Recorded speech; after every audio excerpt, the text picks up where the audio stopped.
I had this client who was a mathematical genius, a clinical client. He taught me a lot of things I didn't know and I hadn't learned as a statistician. And one of the things he talked to me about was the Pareto principle. And so I went and looked into that in some depth.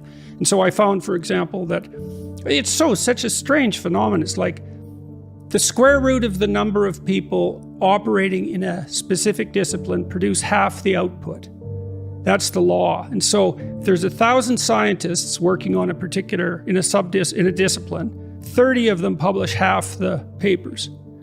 And you can look across, it's the same with basketball, hoops successfully managed, hockey goals scored, soccer goals scored, records produced, books written, books sold, records sold. It's like everywhere, this law, this weird square root law. Sometimes people sum that up as the 80-20 principle, but it implies, for example, if you have an organization with 10,000 people, 100 of them doing half the work. Yeah. Now, if you have 10, it's 3, and that's not so bad, but at 10,000, it's 100. And you think, no way. It's like, well, if you meet some of those people who might be in that 100, you might think differently. So, and this looks like there's some fundamental rule. And so imagine one distribution would be talent. And so you need to be in, say, the top 10%. But that's not enough. You also need, you need to be in the top 10% of education, say, to be a successful research scientist. And the juxtaposition of those two curves produces a real fractional percentage. And those people are hyper qualified for that particular enterprise. The smaller the game, the less the gain at the top. But we expand the games continually with technology, and recording is an excellent example of that. And so I guess what we hope is that we produce enough new games so that everybody can win at something. But we're still funneling a tremendous number of resources to people at the top of whatever the game is, especially as these games become big. So, yes. And you see that well, it's really obvious with money, and people complain continually about the top 1%. But the problem is that there's a book called Big Science, Little Science that was written in about 1962, and the author escapes me at the moment, but he did exactly the same sort of analysis for the scientific literature. It's exactly the same story. So hyperdominance of a tiny minority of people. And so there's a natural, it's something like positive feedback loops too, isn't it?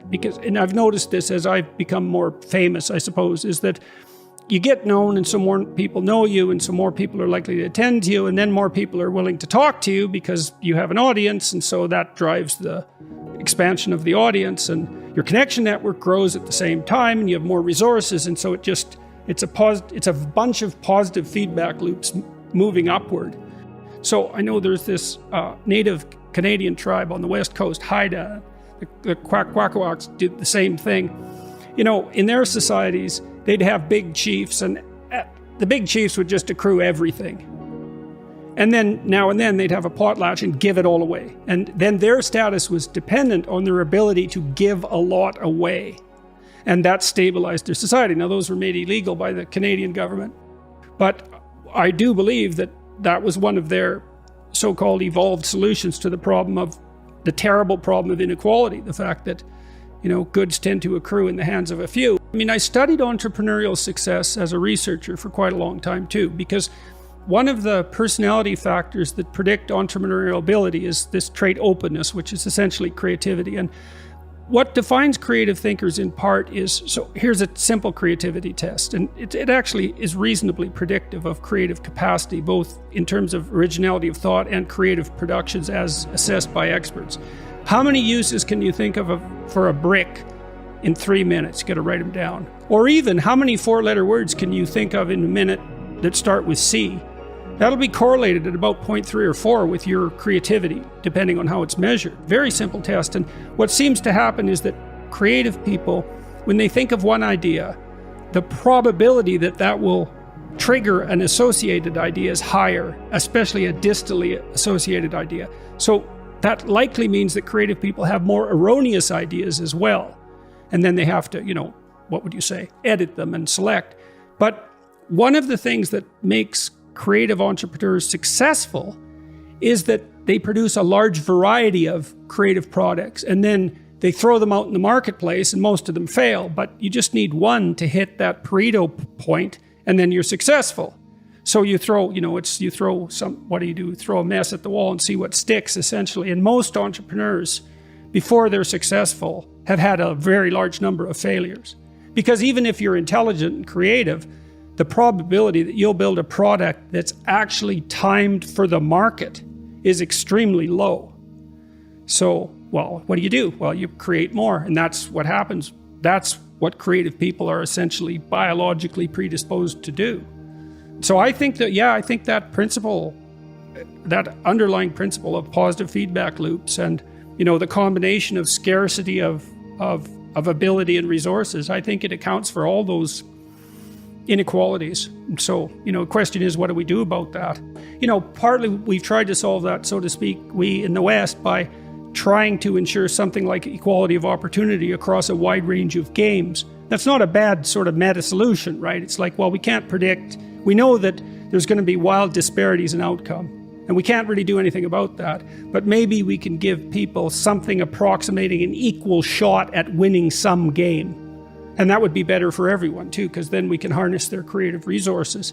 And it isn't obvious to me that there is a better solution. Technically even, I can't see, I don't understand. I don't know what a better solution could be. How much more do you have than most people have? You need to make $30,000 a year to be in the top 1% of the socioeconomic distribution worldwide. You always hear about the 1%, right? The evil 1%. And they churn, by the way, because it's not the same people all the time. And by historical standards, you're doing a hell of a lot better than the top 1%. I can tell you that. I read a nice article by a coalition called Human Progress the other day, and they were comparing the typical middle-class person who lives now with Rockefellers in the 1919s, and say, well, would you rather be a middle-class person now or Nelson Rockefeller in 1919? And the answer seemed pretty damn clear that, well, if you were Nelson Rockefeller, then you would have been richer than anyone else. And there's something to be said for that status, right? Because people do like to have more than others. I don't know if it's a good thing or not, but it is one of the things that we like. And so you'd have that. You'd be richer than everyone else. But there'd be all sorts of things that you have that Nelson Rockefeller wouldn't have had a hope of purchasing. Well, I think it depends to some degree on each individual. You can find status and meaning in your family. You have your pursuits outside of your work. I'm not saying that money isn't a good singular marker of relative status. It's probably the best singular marker there is, but it's not the only one, right? There are diverse places where you can attain status.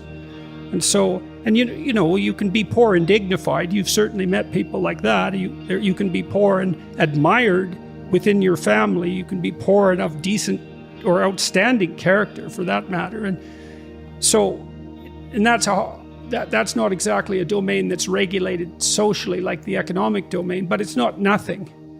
And by the same token, you can sacrifice a lot of those things to economic pursuit, and then you'll have lots of money, but man, your life sucks in 50 different ways. So I don't know if that's a sufficient solution, but it's not nothing.